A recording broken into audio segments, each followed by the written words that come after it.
Merci de nous rejoindre pour la suite de cette grande édition. Estime Sonza est déjà avec nous sur ce plateau. Vous le savez, comme d'habitude, avec lui, nous revenons sur les informations qui ont fait la une de l'actualité sur le net. Estime, bonsoir et bienvenue. Bonsoir Marie-Paul Ganga. Alors, nous sommes au 14 juin et il y a 4 ou 5 jours, les Congolais se sont souvenus de la conférence nationale souveraine. Alors, ça fait donc 28 ans après. Que retiennent-ils de cet événement historique ? Ils ne retiennent pas grand-chose, pour ne pas dire rien du tout. Pourtant, au cours de cette grande conférence, le peuple congolais avait pensé avoir aplani tous les différends pour une meilleure gouvernance. Mais force est de constater que 28 ans après, on a l'impression que rien n'a été appliqué. Le site Vox.cg a interrogé un ancien participant à la conférence nationale souveraine de 1991 et celui-ci a déclaré que cette grande rencontre n'avait eu aucun impact positif sur la mentalité des acteurs politiques qui prétendaient faire un lavement des mains.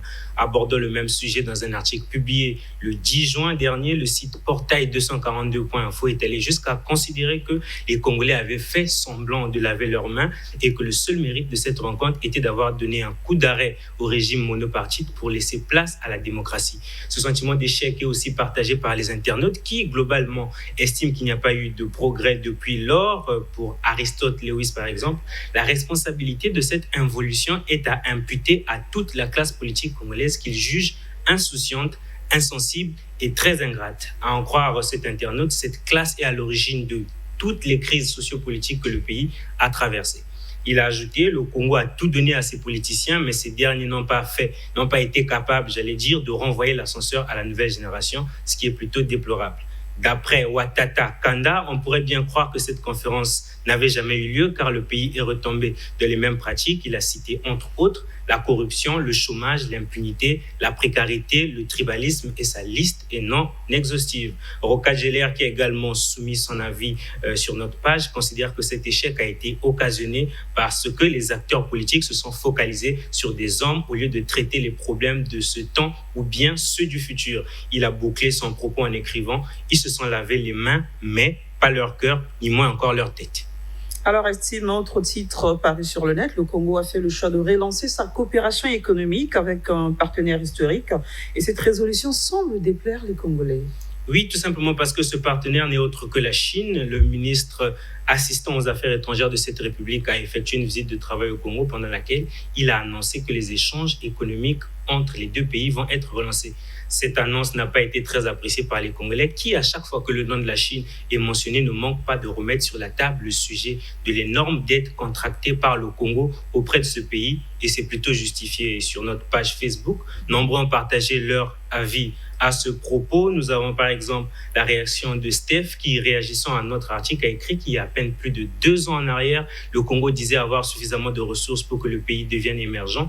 Mais comme par magie, nous nous sommes retrouvés avec une dette abyssale. Pour lui, cette situation est incompréhensible et elle mérite des explications venant des autorités. Samir Omarian voit cette coopération d'un mauvais œil et selon lui, une fois encore, et comme d'habitude, on risque d'en faire les frais. Et l'avis soumis par Madi est allé dans le même sens. Celui-ci a écrit « C'est encore reparti pour un bradage 2.0 ».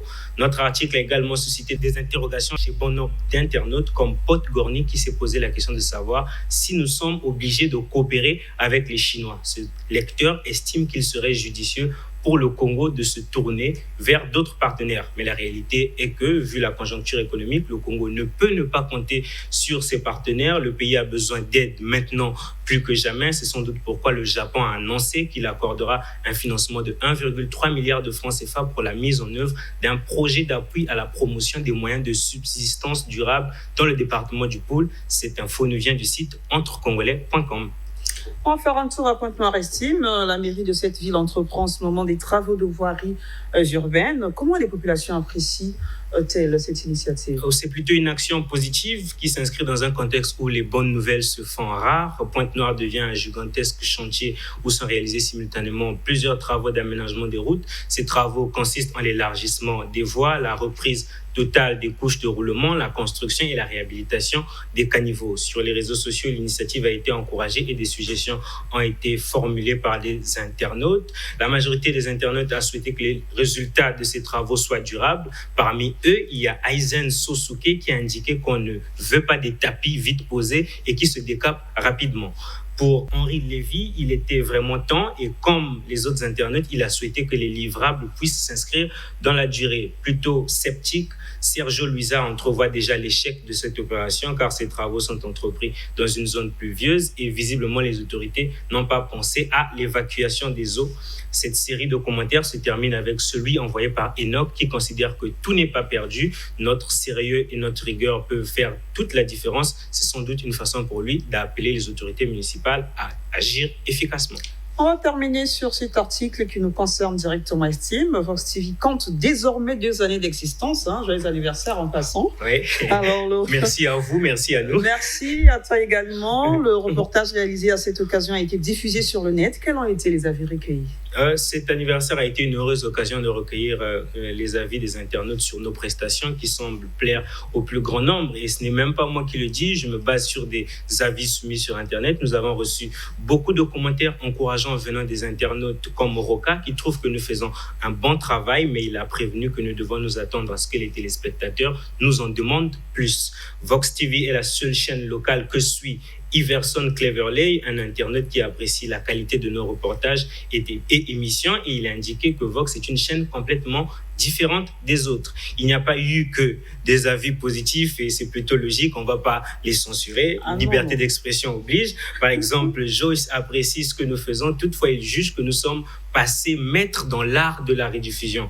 À travers ces mots, cet internaute nous a invités à renouveler nos contenus de manière constante. Il y a également eu des avis qui sont allés dans le sens de nous inviter à améliorer la technique et non pas à s'en faire parce que du côté de la régie, il y a Christian Zedang-Lenyongo qui va s'en charger. Il y a également des internautes qui ont déploré une absence des grandes tribunes politiques et économiques. Cet avis a été remonté à la rédaction et là aussi des mesures seront prises. En tout cas, les téléspectateurs peuvent être rassurés. Nous avons pris en compte leurs suggestions et nous leur remercions pour l'intérêt qu'ils accordent à notre chaîne qui est aussi la leur. Je crois que leurs critiques et leurs suggestions sont les bienvenues parce que cela compte.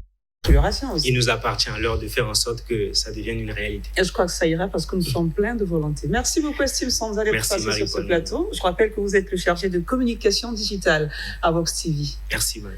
Herman Zedang, notre réalisateur du jour. Vous avez certainement écouté les avis des internautes en ce qui concerne la technique. Merci pour cette très belle réalisation. Merci également à vous, chers téléspectateurs, pour votre attention.